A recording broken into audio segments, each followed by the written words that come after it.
Presidents have to be given total immunity.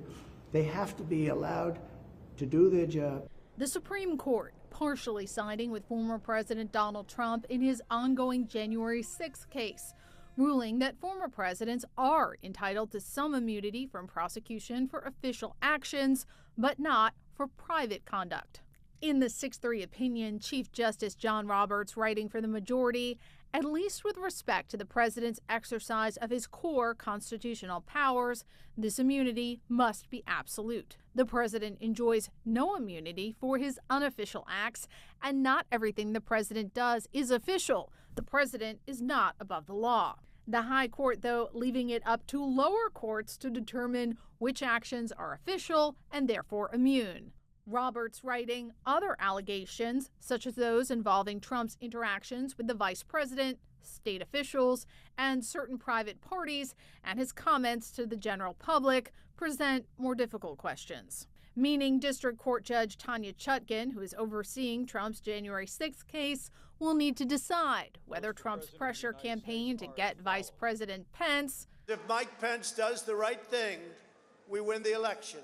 Georgia state officials. I just want to find 11,780 votes, which is one more than we have, because we won the state. And others to overturn the 2020 election results were official acts. Trump celebrating the decision on social media, posting, "Big win for our Constitution and democracy." Justice Sonia Sotomayor dissenting from the majority opinion, writing, "The relationship between the president and the people he serves has shifted irrevocably. In every use of official power, the president is now a king above the law," something she and other liberal justices warned about during oral arguments in April. I'm trying to understand what the disincentive is from turning the Oval Office into, the seat of criminal activity in this country. The decision today likely to hamstring Special Counsel Jack Smith's election subversion case, charging Donald J. Trump with conspiring to defraud the United States, conspiring to disenfranchise voters, and conspiring and attempting to obstruct an official proceeding.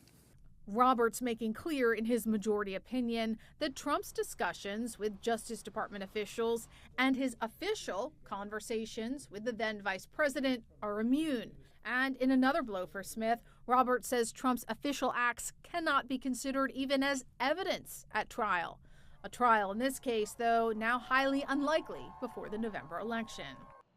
The Supreme Court ruled Monday that Donald Trump may claim immunity from criminal prosecution for some of the actions he took in the waning days of his presidency. They gave the president far more immunity than I think many of us had predicted. And I think what's even more notable here is the number of questions that they left open. The decision says presidents have immunity for official acts, but not all acts are official, and lower courts must decide which acts qualify for each. This will likely further delay a trial on the federal election subversion charges pending against the former president. Jack Smith's federal case relating to 2020 election subversion, this now goes back to the district court, which has to hold a factual hearing to decide what was in the scope or out of the scope of the job. That in itself is appealable. In the majority opinion, Chief Justice John Roberts embraced one of the central themes raised by Trump's team, that allowing prosecutors to look back at actions would potentially hurt a president's ability to do their job.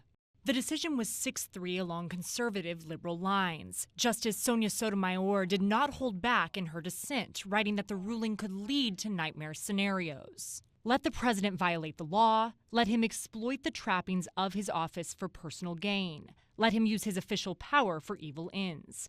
Because if he knew that he may one day face liability for breaking the law, he might not be as bold and fearless as we would like him to be. That is the majority's message today.